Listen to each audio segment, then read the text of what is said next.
In a kingdom where sunrise painted the castle towers in shades of gold and rose, there lived a princess who believed she had the perfect life and the perfect face to match it. Princess Rosalina was known across the lands, not only for her breathtaking beauty, but also for her sharp tongue and impossibly high standards. Courtiers whispered that her mirror wasn't the only thing she admired. She admired herself far more. Every year, nobles, knights, scholars, and princes from distant lands traveled to her father's grand palace hoping to win her heart. The king, though proud of his daughter, grew increasingly worried. He wanted Rosalina to find happiness, friendship, and love, not just compliments and luxury. One sunny morning, the royal ballroom sparkled brighter than ever. Silk banners hung from marble pillars, musicians tuned their violins, and servants rushed about, placing trays of shimmering crystal goblets on long tables. Today was another grand gathering, arranged by the king himself. He had invited the most eligible bachelors from every neighboring kingdom, hoping this time, Rosalina might finally see someone beyond their title or appearance. Rosalina entered the hall wearing a gown that shimmered like morning dew. Her golden tiara rested perfectly on her neatly braided hair. As she walked down the staircase, everyone turned to look, and the room filled with whispers of admiration. Rosalina smiled, clearly enjoying the attention. The first prince stepped forward. He was tall, dressed in emerald robes, and carried himself with quiet confidence. He bowed politely and introduced himself with warmth and sincerity. But Rosalina glanced at him and giggled softly. "Your robes are lovely," she said sweetly, "but they match the palace curtains. I fear you might disappear if you stand too close to the walls." The prince flushed red as laughter rippled through the hall. The next suitor approached a young knight famous for his bravery. His armor gleamed, and his voice trembled slightly as he spoke about his adventures and dreams of protecting his future kingdom. Rosalina tilted her head, studying him carefully. "You speak of courage," she said, "but your helmet is slightly crooked. If you cannot straighten that, how will you straighten a kingdom?" Again, the room filled with awkward chuckles. The knight stepped back, embarrassed and defeated. One by one, the suitors came forward, and one by one, Rosalina found something to mock. Some she teased for their height, others for their voices, and a few simply because she found them uninteresting. The king's smile faded with each cruel remark. The musicians began to play softer, uncertain tunes, as the joyful atmosphere slowly turned tense. Then, at the very end of the line, stood a prince, unlike the others. He was tall but slender, with thoughtful eyes and a calm expression. His clothing was simple compared to the others, yet it was elegant in its own quiet way. When he stepped forward, he bowed respectfully, introducing himself with confidence but without arrogance. Rosalina examined him carefully. The room fell silent, waiting to hear her judgment. She circled him slowly, her heels clicking against the polished marble floor. "Well," she said at last, raising an eyebrow, "you seem pleasant enough, but your chin is rather sharp and long. It reminds me of a thrush's beak. I suppose I shall call you Thrushbird."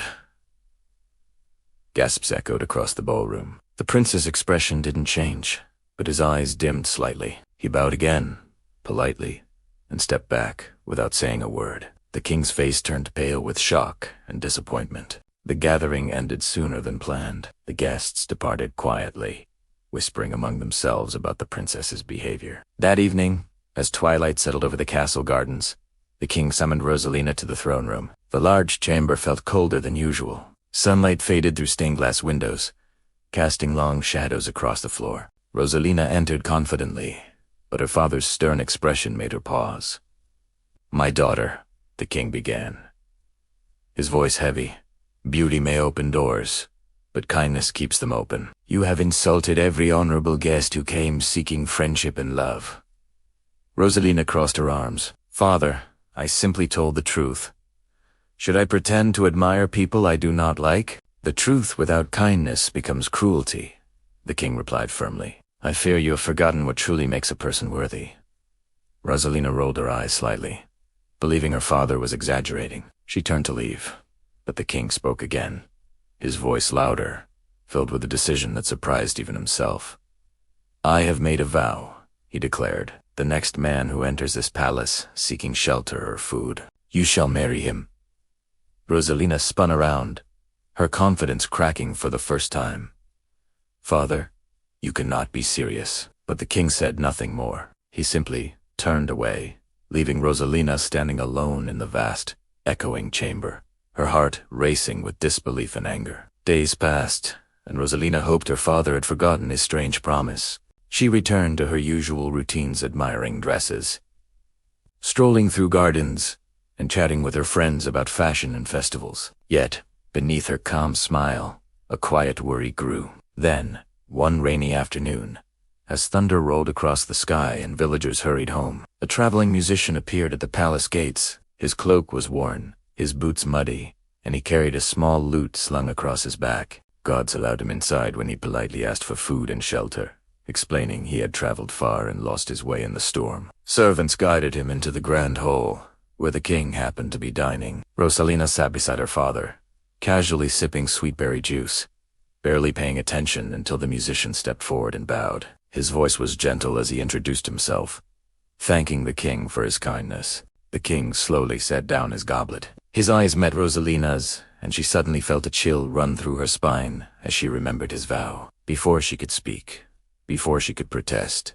the king stood and announced loudly, "Welcome, as promised, you shall not only receive shelter, but also the hand of my daughter in marriage." Rosalina's glass slipped from her fingers, shattering across the marble floor. Just as the musician lifted his headband, she realized his eyes looked strangely familiar. The grand hall fell silent, except for the faint echo of shattered glass scattering across the marble floor. Princess Rosalina stood frozen, her heart pounding as she stared at the traveling musician. The storm outside roared, thunder rumbling like it was echoing her thoughts. The king remained firm, his expression calm but unyielding.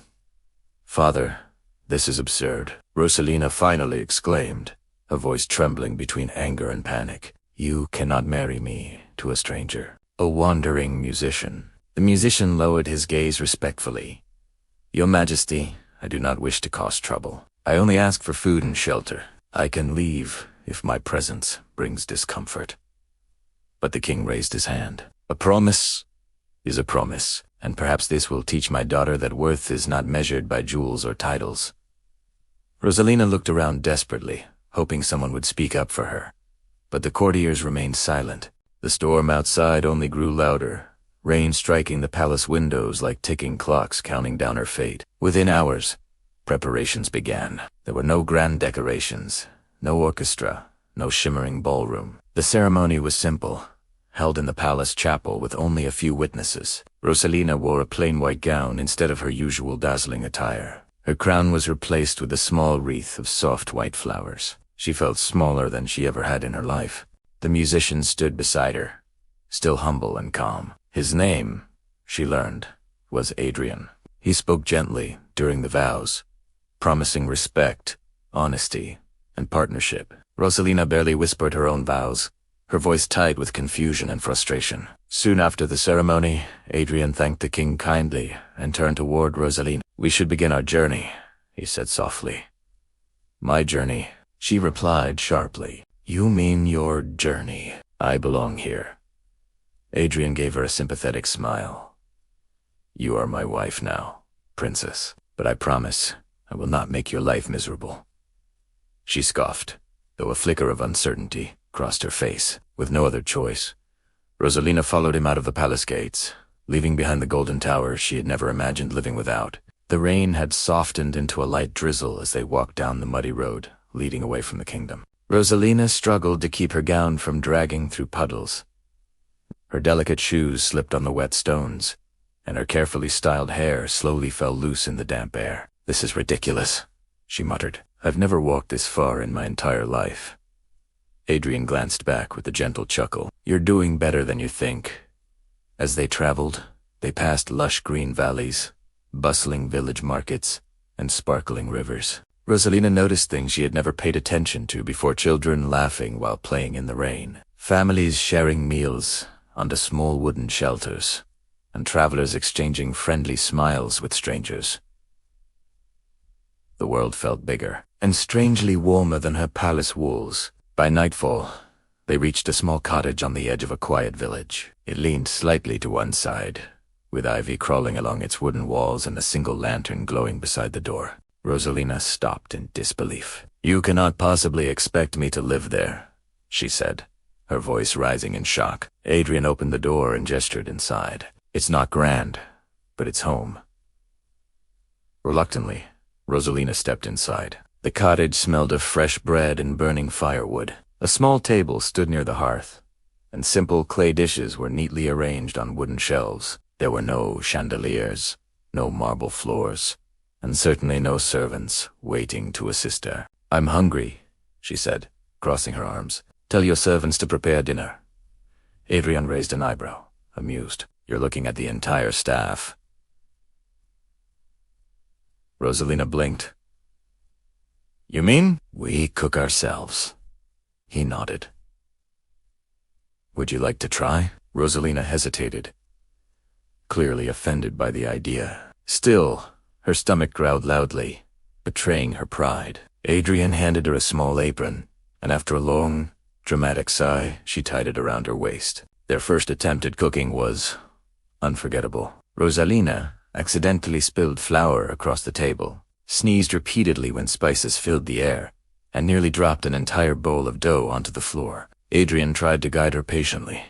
"Pate cold and tea," half laughing when she covered her face in flour by mistake. "This is impossible," she complained, though a reluctant smile tugged at her lips. "Every skill feels impossible before it becomes familiar." Adrian replied warmly. After several messy attempts, they finally managed to bake simple bread and prepare vegetable stew. Rosalina tasted it cautiously, expecting disappointment, but, to her surprise, it wasn't terrible. In fact, it was oddly satisfying. Days passed, and Rosalina slowly adjusted to her new life. She learned how to sweep floors, gather water from the village well, and even sew small tears in clothing. At first, she complained constantly, but over time, her frustration softened into determination. The villagers, initially shy around her, began greeting her kindly. A group of girls her age even invited her to help them at the local marketplace. One afternoon, while selling handmade baskets alongside her new friends, Rosalina found herself laughing freely for the first time in years. She enjoyed listening to their stories, their dreams, and their playful teasing. For the first time, she felt like someone saw her as a person rather than a princess. That evening, as she walked home beside Adrian, the sunset painted the sky in shades of peach and lavender. She glanced at him, noticing how he always listened carefully when she spoke, how he encouraged her without judgment, and how he never mocked her mistakes. "Why are you always so patient with me?" she asked quietly. Adrian smiled, his eyes reflecting the fading sunlight. "Because everyone deserves time to grow into who they're meant to be." Rosalina looked away quickly, her cheeks warming. Something unfamiliar stirred in her chest, something softer than pride, stronger than annoyance. Weeks later, the village announced a grand royal festival in a neighboring kingdom. Merchants, performers, and travelers were invited to sell goods and entertain crowds. Adrian encouraged Rosalina to participate, suggesting she sell the baskets she had learned to craft. Nervous, but excited, she agreed. The festival was dazzling. Colorful lanterns floated overhead. Musicians played lively tunes, and crowds filled the streets with laughter and chatter. Rosalina proudly displayed her handmade baskets, amazed as customers admired her work and eagerly purchased them. As evening approached, a royal procession arrived at the festival grounds. Trumpets sounded, guards lined the streets, and nobles stepped out of luxurious carriages. Rosalina watched curiously, feeling a strange sense of familiarity as one elegant figure stepped forward wearing royal attire. The crowd bowed respectfully. Rosalina squinted, trying to see the noble's face clearly. Meanwhile, Adrian, standing beside her, suddenly grew quiet. His cheerful expression faded into something serious, almost worried. Before Rosalina could ask what was wrong, royal guards began moving through the marketplace, heading directly toward them.